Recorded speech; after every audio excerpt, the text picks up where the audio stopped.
And ఇంకొకటి,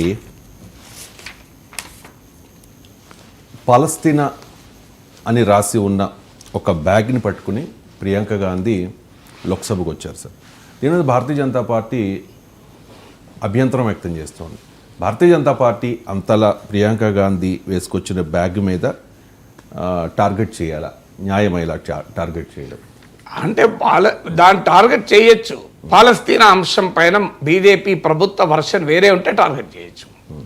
పాలస్తీనా bag వేసుకొచ్చా అంటే అంతకుముందు పాలస్తీనా రాయబారి ప్రియాంక గాంధీని గ్రీట్ చేయడానికి వచ్చాడు. వయనాడు ఎంపీగా గెలిచిన సందర్భంగా ప్రియాంక గాంధీని అభినందించడానికి వచ్చారు. సాధారణంగా డిప్లొమాట్స్ రాజకీయాల్లో ఉన్న ప్రధాన ప్రతిపక్షంతో అధికార పార్టీయే కాదు, ప్రధాన ప్రతిపక్షంతో కూడా ఆ డిప్లొమాటిక్ రిలేషన్స్ పెట్టుకుంటారు. ఎందుకు పెట్టుకుంటారంటే రేపు ఎవరు పవర్లోకి వచ్చినా తమ దేశాల సంబంధాల్లో ఎఫెక్ట్ కాకూడదని.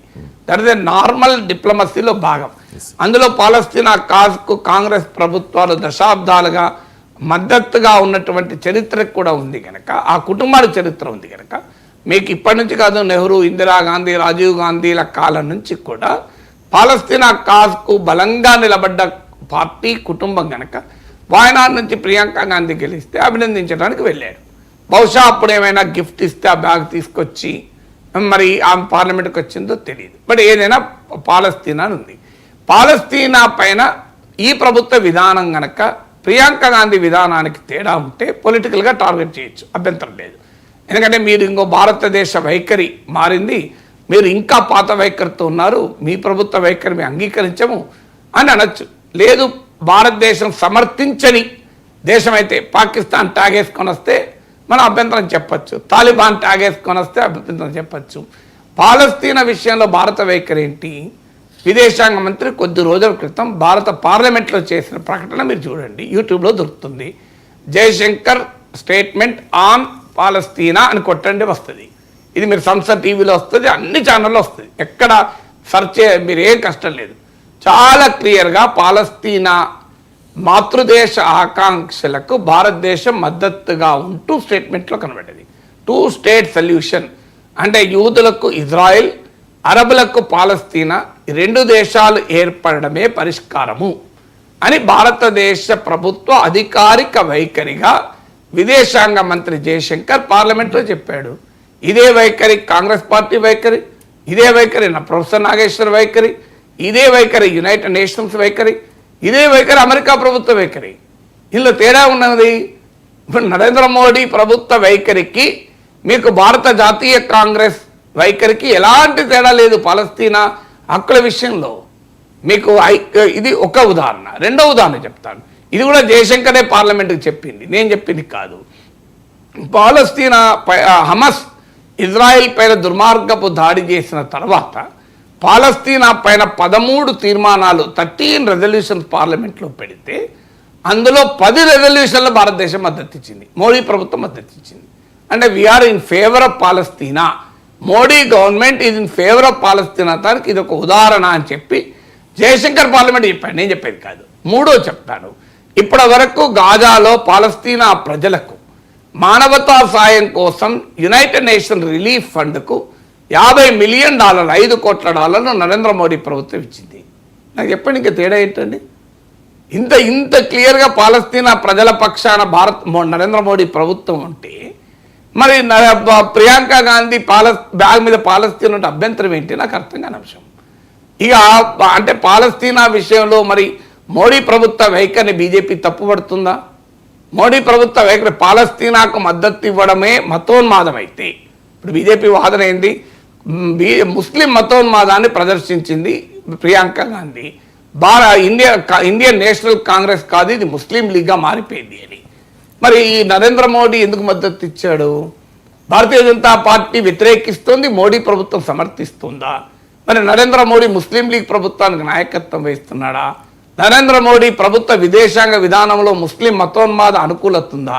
దీనికి ఆన్సర్ చెప్పాలి కదా. సో అసలు నరేంద్ర మోడీ ప్రభుత్వమే మద్దతు ఇస్తుంది పాలస్తీనాకు. సో భారత ప్రభుత్వ వైఖరిది. మీకు ఇంకొక ఉదాహరణ చెప్తాను.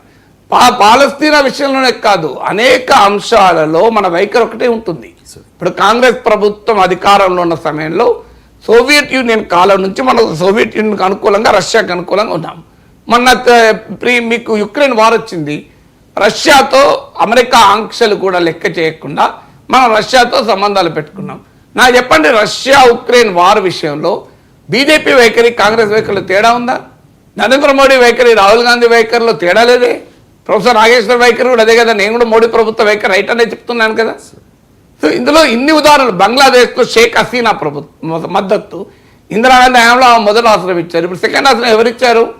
నరేంద్ర మోడీ ఇచ్చారు. అణు విస్ఫోటనాలు ఇప్పటి వరకు దేశంలో 2 సార్లు జరిగాయి.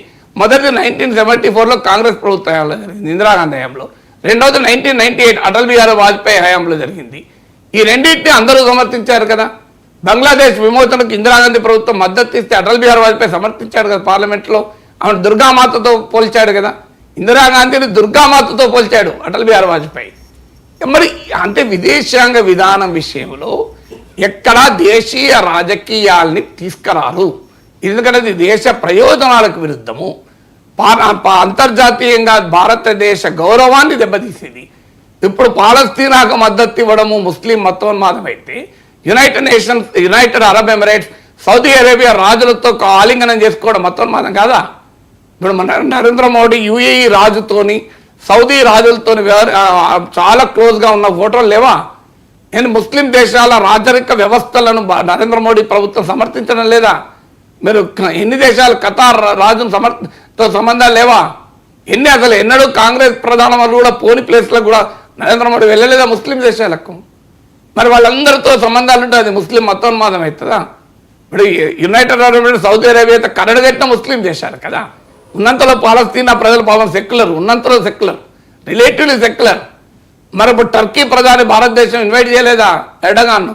భారత్కు వ్యతిరేకంగా కాశ్మీర్ పైన వ్యాఖ్యలు చేసే మనిషి కదా. అందువల్ల ఇంటర్నేషనల్ రిలేషన్స్, ఫారిన్ పాలసీలో డొమెస్టిక్ పాలిటిక్స్ పట్టుకొచ్చి పాలస్తీనా అంశం పైన మద్దతుగా ఒక సింబాలిక్గా బ్యాక్ పైన పాలస్తీనా ఉంటుంది. ముస్లిం మతోన్మాదము, ముస్లిం లీగ్ అయితే మరి నరేంద్ర మోడీ ప్రభుత్వం తీసుకున్న వైఖరి కూడా ముస్లిం మతోన్మాదం. ఇక బంగ్లాదేశ్ హిందువుల గురించి మాట్లాడతలేరు. ఈ బ్యాగ్ పార్లమెంటుకు పాలస్తీనా ట్యాగ్ ఉన్న బ్యాగ్ వేసుకున్న రోజు కలకత్తా వీధుల్లో కాంగ్రెస్ పార్టీ భారీ ప్రదర్శన చేసింది.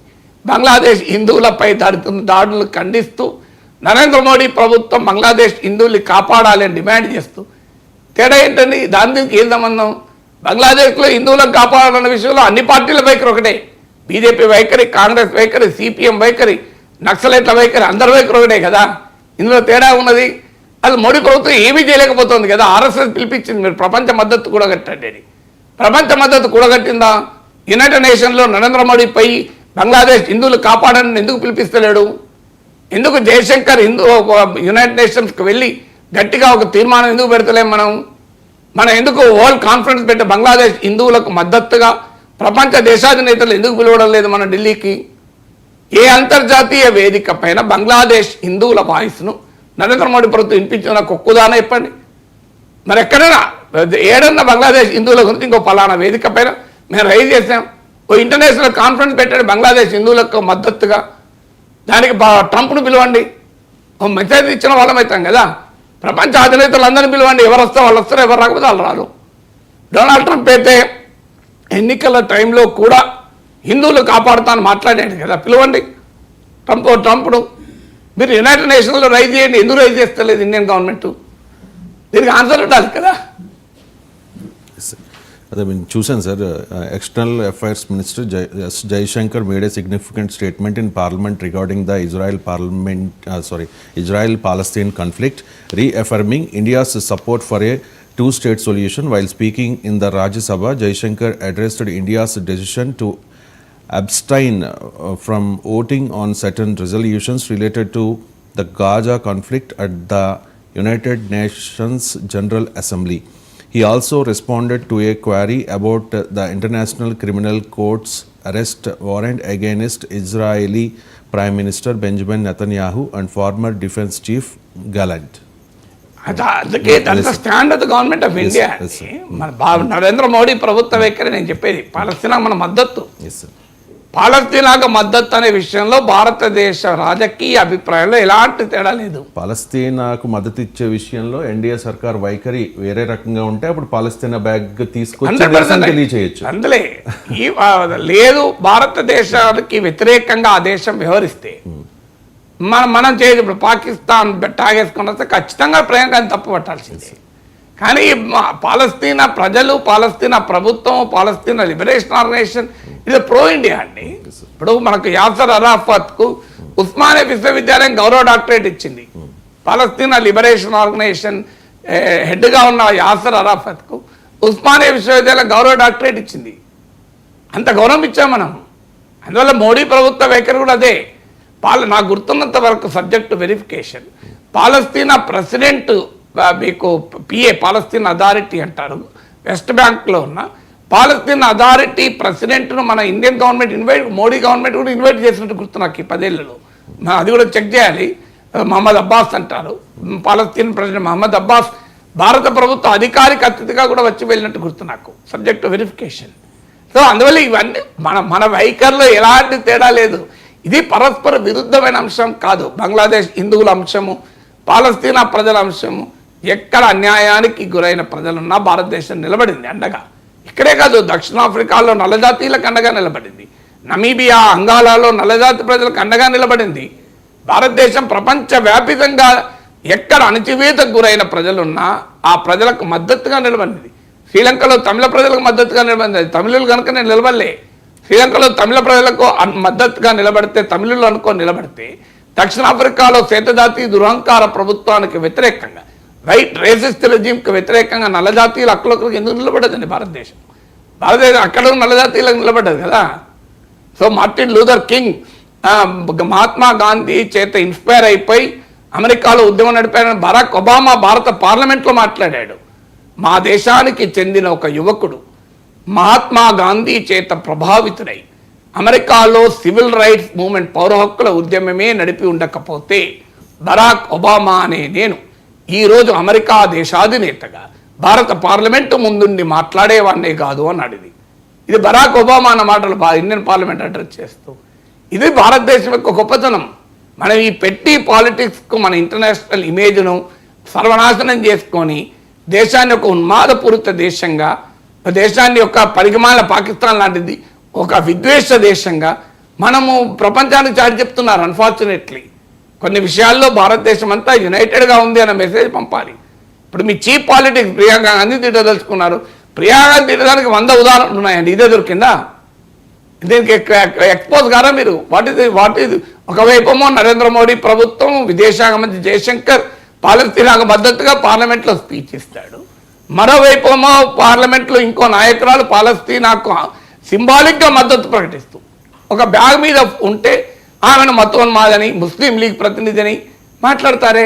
అసలు ఈ రెండింటి మధ్య ఏమన్నా సంబంధం ఉందా? మరి జయశంకర్ ఏ ముస్లిం లీగ్ నాయకుడిగా పార్లమెంట్లో పాలస్తీనా మద్దతుగా ప్రకటన చేశాడా? ఆయన మరి ప్రకటన చేసినందుకు కానీ ముస్లిం మతోన్మాద.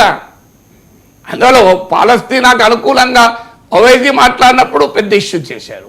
విచిత్రం ఏంటంటే మళ్ళీ ప్రియాంక గాంధీ మాట్లాడితే ఇష్యూ చేశారు. మరి జయశంకర్ మాట్లాడితే ఎందుకు ఇష్యూ చేయలేదు అర్థం కాదు. మరి జయశంకర్ మాట్లాడినప్పుడు బీజేపీ ఆన్సర్ ఎక్కడిది? జయశంకర్ భారత ప్రభుత్వం ఎక్కడ చెప్పాడు పాలస్తీనాకు మద్దతుగా?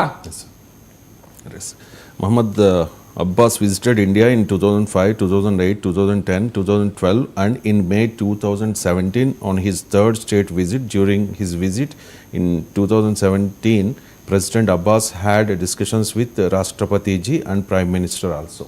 ఇప్పుడు స్టేట్ విజిట్, అది అధికారిక హోదాలో పర్యటించాడు. ఇంతకుముందు